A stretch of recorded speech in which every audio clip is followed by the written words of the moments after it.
бул шайлоо уюштуруучу органда, мен шайлоо уюштуруучу органдын жетекчиси катары сиздерге кепилдик берем. Бардык сиздер үчүн берилген добуштар так саналат. Тренингке Жалал Абад облусунун аймактарынан келген лидер айымдар келишкен. Быйылкы өткөрүлүүчү жергиликтүү шайлоонун өзгөчөлүгү 30% айымдар түзүү керек. Алар бардык көйгөйлөрдү бирдей карап, чыдамкай, жигердүү келишет дейт катышуучулар. Негизинде бул аялдардын баягы 30% квотасы өтө маанилүү болуп атат дагы. Бул аялдарга болгон баягы мыйзамдарда жанагы аялдардын депутат болуп келишине мүмкүнчүлүктөр түзүлүп атат да. Бул мүмкүнчүлүктөрдүн себеби мына аялдар, мисалы үчүн аялдар кайсыл жерде болбосун, бул ошо аймактагы аялдардын жана балдардын ошо көйгөйлөрүн көзгө көрүнбөгөн, бул эркектер үчүн аз маанилүү деген нерселерди булар ошо айыл өкмөттө, ошо айылдык кеңештин депутаттыгында мыйзамдын негизинде чечүүгө көмөктөшөбүз деген үмүттөбүз да.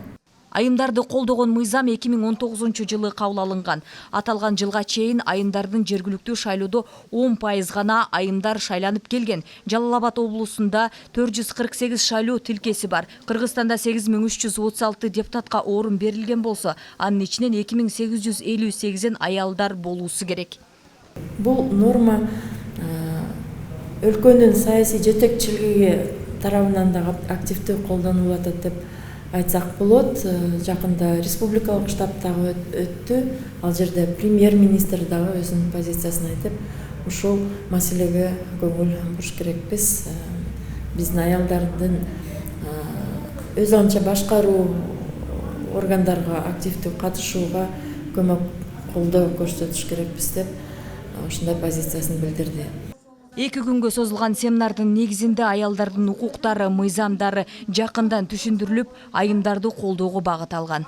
2019 жылы кабыл алынган жергиликтүү кеңештин депутаттарынын мандаттарынын 30% аялдар үчүн резервдөө мыйзамы боюнча элге маалымат берүү жана жергиликтүү кеңештин депутаттыгына талапкер болгон айымдарды ошол талапкерлигин коюп ошого өтүүсүнө колдоо көрсөтүү.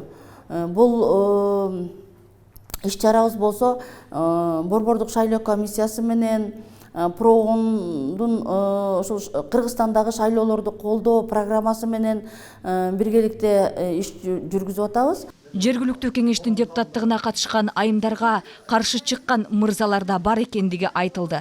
Айымдарга түзүлгөн шарттар бардыгы мыйзамдын чегинде гана жүргүзүлөт деп белгиленди. Мындай тренинг өлкөнүн 7 дубанында тең жүргүзүлүүдө. Парчынай Жанзакова, Кылычбек Жаныш уулу, Жалал Абад шаары.